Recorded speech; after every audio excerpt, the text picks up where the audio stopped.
Websites are fascinating things. The internet has changed massively since even the last 10 years, but especially since like the mid 90s. Because it's gone from a whole bunch of people having their own little websites and their own little blogs to a whole bunch of people on like one or two websites. I've often heard it described as the same 5 websites reposting content from the same 5 websites.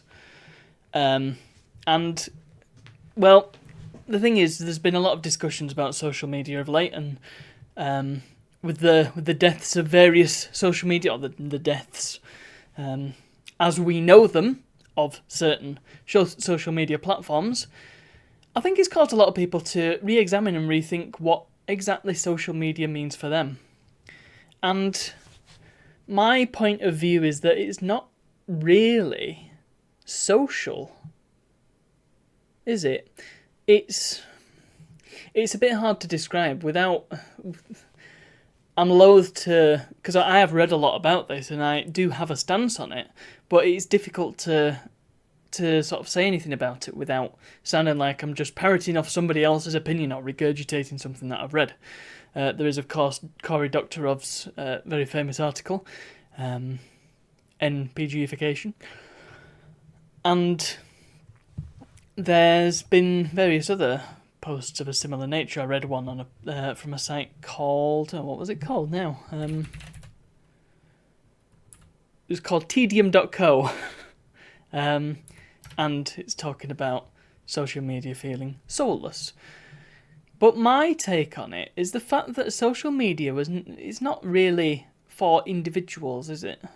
It's for... It's hard to describe. It's not used socially.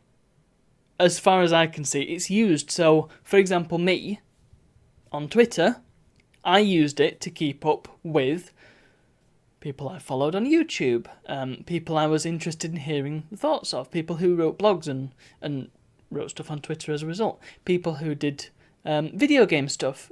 Retro RGB is a good example. Lord Arse did a lot of interesting posts on Twitter, and a lot of the video game preservation folks that were... Twitter was the place they were. Emulation stuff was always on Twitter. Artists were very often on Twitter and they would post stuff directly to Twitter. And so for me, it was about following them. It wasn't about socialising, and I never ever actually used Twitter as a socialising platform. So, from that point of view, it's not... social media is a bit of a misnomer. Misnomer? You know, I've never actually heard anybody say that out loud. I'm going to assume it's misnomer. It's a bit of a misnomer. Because it's not social. Now, other people are going to disagree with that, no doubt, because it's different things to everybody. But, Facebook is more of a social deal, but Reddit is not really. It's more of a... I don't know. Well, I guess it is social in a way, because you are talking to people, but it's not for the sake of socialising still. It's for the sake of... well, I often use Reddit because I have... again, to keep up with current events, quite often. I subscribe to Technology, that was a good one. Casual UK was pretty good, that was probably the most social I ever saw Reddit. There was, again, a lot of retro gaming stuff. I followed the Ashens subreddit, there was quite a lot of interesting stuff on there. And loads of other... Buy It For Life was a great one that I discovered later on. But it was never social. Again, it was more like following people's blogs and following what people were saying because you were interested in what they were saying. And the comments were, well, they were just comments with anonymous people. You were not having a conversation and discussing things socially. You were perhaps asking and answering questions. And I guess that is social in a way, but it's not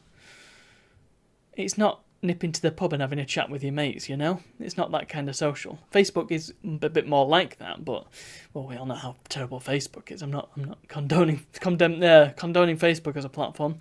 No way. But anyway, it's the consideration really is the fact that one platform can have almost a monopoly over all the information on the internet. And that has been very apparent with Twitter, and particularly with the whole thing of Twitter's policy changing so that you can only view tweets when you're logged in. The amount of news articles and blog posts and just websites in general that had tweets embedded in them, well, millions of them broke overnight, and a lot of them had very pertinent stuff in them. And it's been interesting to see that happen and see people's reactions to it. And I do feel as if a certain corner of the internet has kind of woken up to the idea that nobody's really been in control of anything. No, individuals haven't been in control of their own information.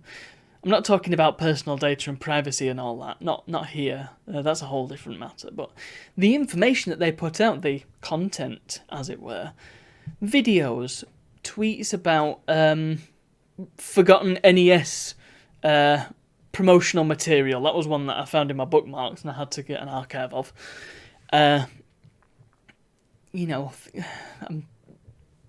Commissions for artists use Twitter massively for commissions and for comics.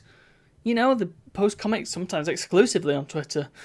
There were so many places where so many individuals that exclusively posted on Twitter, and Twitter has the power to just take that away, and that's been brought up in stark contrast now. And so, as I was saying, I feel like there's a corner of the internet that's going back to the idea of a personal website, and I for one welcome it. I remember back in the mid 2000s and going into like 2010s and stuff, I found quite a bit of frustration with the idea of having to create a new account for every forum that I came across, and yeah, it's kind of made me think that there's pros and cons to each approach, because the trouble is, social media platforms, as they are convenient, and there's no getting around that, and that's a deal maker for a lot of people. Whereas your forums, well, you can have like 50 independently run forums, but they are nowhere near as easy to use as 50 subreddits, because you just need one Reddit account. You can subscribe to a lot of them with one click, and then it's done.